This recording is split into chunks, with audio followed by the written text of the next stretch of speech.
I drove up and down the Oregon coast trying to find where home would be. And something always in this area pulled me back. My name is Ben Moon. I'm a photographer, filmmaker, storyteller. We're here in Pacific City on the Oregon coast, and I would describe it as where the forest meets the ocean. There's sandstone cliffs and sand dunes and crystal clear blue water. There's a lot of history here, and definitely been a gathering place for a really long time.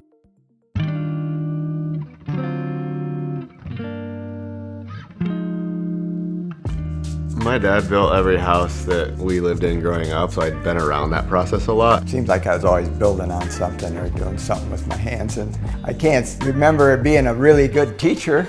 So I was trying to find a house just that I could remodel, but I realized a lot of homes were built without the priorities that I had in mind, which were a lot of light. So I started camping here when it was just bare land and just kind of walked it every day and just kind of got the feel for the space. The house is kind of built around the southern exposure and the full light, and trying to make sure that there's always filtered natural light coming in no matter what.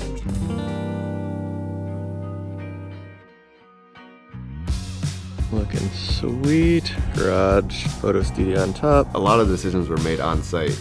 There was a whole crew of people that were all coming and going that were surfers and musicians and photographers.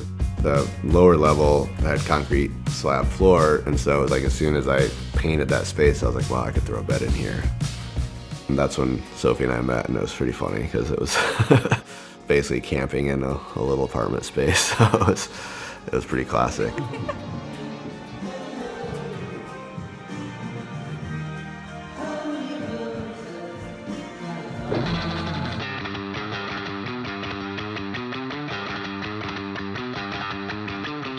He was going way bigger than I thought he would.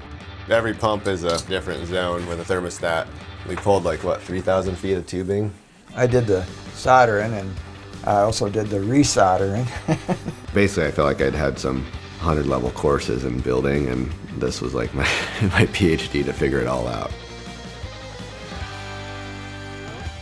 My advice to anybody wanting to build a house is it's going to take twice as long as you think, and it's going to cost 2 or 3 times what you think as well. So be ready for the unexpected, but it's worth it in the end. So this over here is a separate workspace. We built it as kind of a creative hub. It's got an edit studio, a little kind of community hang zone.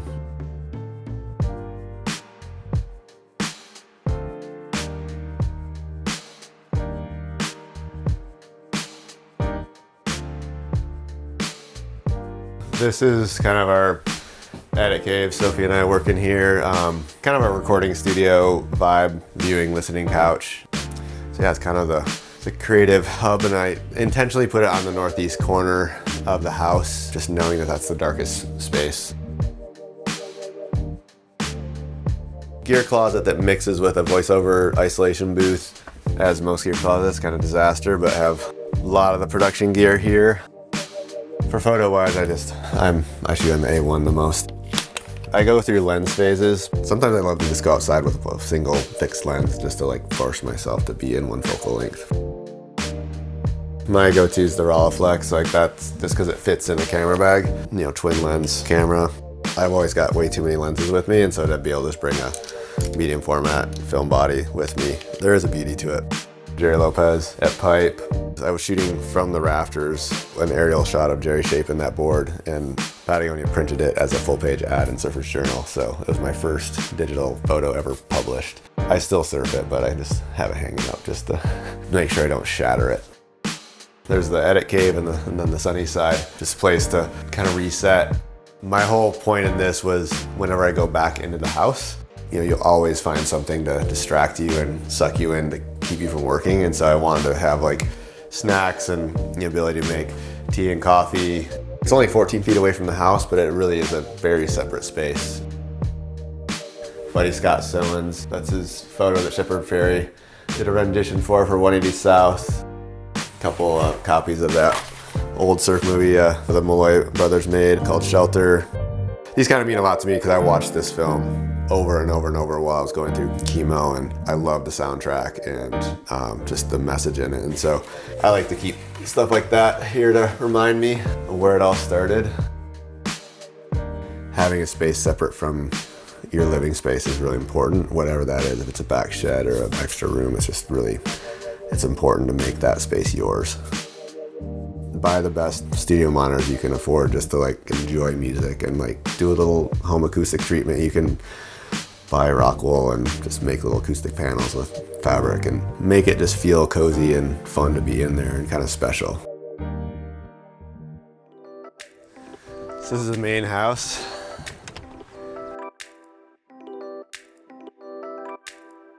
The goal with this entry was always to like look straight down the coastline, and took a little bit of reworking with the windows and angles and everything. Yeah, I tried to keep it as like simple of a palette as possible because Sophie and I are both photographers, and so just being able to share our friends' art on the walls, means a lot. That piece is by our friend Tiana. She's an unbelievable artist in Santa Barbara. She works with this wool and she felts it. She could do ones that would fill an entire wall. When I saw them a few years ago for the first time, I just fell in love and was like, oh, one day I'll have a piece. That one means quite a lot. From day one, I wanted a daybed here, but then the thought is integrating the bookshelf, but then also the home theater system. So passive soundbar with 3 channels, and then the subwoofer all kind of are tucked in here. In my past life, this was my favorite book, my Smith Rock guidebook that is very, very beloved, and many notes in here. Then the following 2 guidebooks that came out after that were, I worked with Alan Watts and a couple others on these were some of my photos on there, which is fun. There's definitely some stories in these bookshelves. A version of the Monkey Wrench Gang that Doug Peacock, who I did a film about, signed. The character Hayduke was based on him. So that quote that Hayduke lives, from what little remains of D.W. Hayduke. This piece here, Duncan Berry, a juvenile gray whale washed up near his house, took the pectoral fin off of this whale. I thought it looked kind of like a mysterious mountain. Light is really important as a photographer and filmmaker. It's like I see light.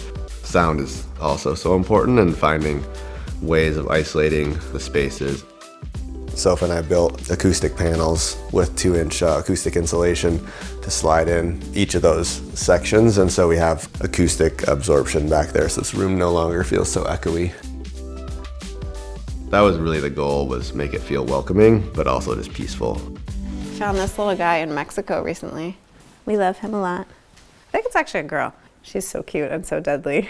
It makes me happy. I thought that I had a thorn in my sandal, and turned out it was a puffer thorn that was like, every time it stepped just right, it would just jab into my foot, and I finally dug it out. And I was like, those things they're deadly. I mean, this is kind of where everything starts in the morning. Morning latte, check the surf with the binoculars, and it's a good way to kind of wake up slow. This is the social hub of the house, This is my favorite place in the entire house. It is a joy to cook in this kitchen. It's a dream come true. I love it. I've always kind of disliked narrow hallways and rooms that didn't really serve a function. So just trying to find spaces that kind of flowed together, and intentionally made the space around the cooktop, so people could just stand and talk and help. It's just big. I love how you decided to do this. So fun to cook here and have friends come and gather around the island. The thing that I really appreciate the most is having a good cast iron. I only put it away if I have to use every other burner and there's no room, but otherwise it just stays out. I love making big curries with it. You just let it simmer there for forever and not worry about it spilling over. So the induction cooktop is pretty fun too, because it's so precise. You can do even half numbers. Still blows my mind. This is a photograph by my really good friend and mentor, Scott Sowens, legendary water cinematographer and photographer. He was one of the filmers on 180 South, and that film Shelter that I mentioned, that was his first DP gig. This sneaker wave came up and ruined the camera, which this was the last frame from that. It's like a true film mistake with water damage and light leaks and all the goodness. So it was raw in such a good way. Yeah, raw. Let's go upstairs.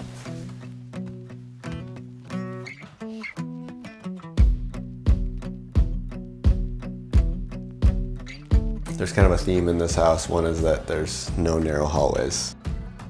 Originally supposed to be the second bedroom, but I just felt like the light and the view were too good. But I just really like using spaces. This little reading nook right here, there's your own little light in here. I knew I wanted to wake up in the southeast corner with a view down the beach, but like also wake up with the east light. You need a king size mattress for when you got dogs that don't like to stay off the bed. Now to Ben's favorite part of the entire house. Nice little flush. Every home needs a urinal. I got made fun of by the plumbers. It's one of my favorite things because you don't have to turn any lights on. You just walk in and just like, urinal, essential. You know, a lot of the built-ins and everything I knew would come later, and some of those we just wrapped up, and it feels really good to start feeling the home, you know, come to life how I'd envisioned it from the beginning. These are all the translations of Denali: Japanese, German, Australia, New Zealand, Italian, and Portuguese. It's kind of like making a film or writing a book, you know, like you just figure things out one day at a time and one scene at a time. When you're building, you just gotta figure out what needs to be done that day. Get into the details of each shot, but then you've got to pull out to the big picture and like make sure that things are aligning the whole time. I love collaborating, and this house was a collaboration. It really did influence how the final product was. It's just, you know, listening to suggestions. Your dad is right. Dad's always right. It's a process, but it is fun to work with people that have perspectives beyond your own. It forces you to look at things from a different angle and see things you wouldn't otherwise.